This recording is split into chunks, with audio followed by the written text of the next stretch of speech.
IT ಸಿಟಿಯಲ್ಲಿ ಪುಂಡರ ಹಾವಳಿ ನಿಲ್ಲುವಂತಹ ಲಕ್ಷಣಗಳೇ ಕಾಣ್ತಾ ಇಲ್ಲ. ಹೃದಯ ಭಾಗ ಮೆಜೆಸ್ಟಿಕ್ನಲ್ಲೇ ಕೆಎಸ್ಆರ್ಟಿಸಿ ಬಸ್ಗಳ ಮೇಲೆ ದಾಳಿಯನ್ನ ಮಾಡಲಾಗಿದೆ.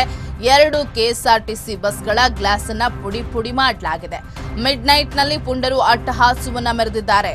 ಬೆಂಗಳೂರು ಮೈಸೂರು ಮಾರ್ಗದ ಬಸ್ಗಳಿಗೆ ದೊಣ್ಣೆಯಿಂದ ಹೊಡೆದು ಗ್ಲಾಸ್ಗಳನ್ನ ಪುಡಿ ಮಾಡಿರುವಂತದ್ದು. ಆಟೋದಲ್ಲಿ ಬಂದು ಬಸ್ ಅನ್ನ ಅಡ್ಡಗಟ್ಟಿ ದಾಂಧಲೆಯನ್ನ ಮಾಡಿದ್ದಾರೆ.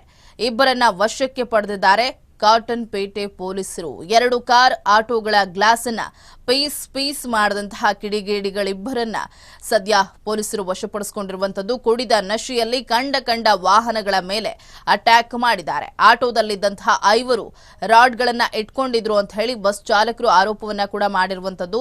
ವಿಜಯನಗರ ಮೈಸೂರು ಡಿಪೋ, ಹುಣಸೂರು ಮೈಸೂರು ಡಿಪೋಗೆ ಸೇರಿದಂತಹ ಬಸ್ಗಳು ಹಾಗೆ ಬೇರೆ ಕಾರ್ಗಳ ಮೇಲೂ ಕೂಡ ದಾಳಿಯನ್ನ ಮಾಡಿದ್ದಾರೆ. ಈ ಪುಂಡರು ಗಮನಿಸ್ತಾ ಇದ್ದೀವಿ ಯಾವ ರೀತಿ ಬಸ್ನ ಕಿಟಕಿ ಗಾಜುಗಳನ್ನ ಪುಡಿ ಪುಡಿ ಮಾಡಿದ್ದಾರೆ ಅಂತ ಹೇಳಿ. ಕೈಯಲ್ಲಿ ರಾಡನ್ನ ಹಿಡಿದು ಕುಡಿದಂತಹ ನಶೆಯಲ್ಲಿ ಬಂದಂತಹ 5 ಈ ರೀತಿ ದಾಂಧಲೆಯನ್ನ ಮಾಡಿದ್ದಾರೆ. ಸದ್ಯ ಈ ಒಂದು ಪ್ರಕರಣ ಸಂಬಂಧ ಇಬ್ಬರನ್ನ ಕಾಟನ್ ಪೇಟೆ ಪೊಲೀಸರು ವಶಪಡಿಸಿಕೊಂಡಿದ್ದಾರೆ.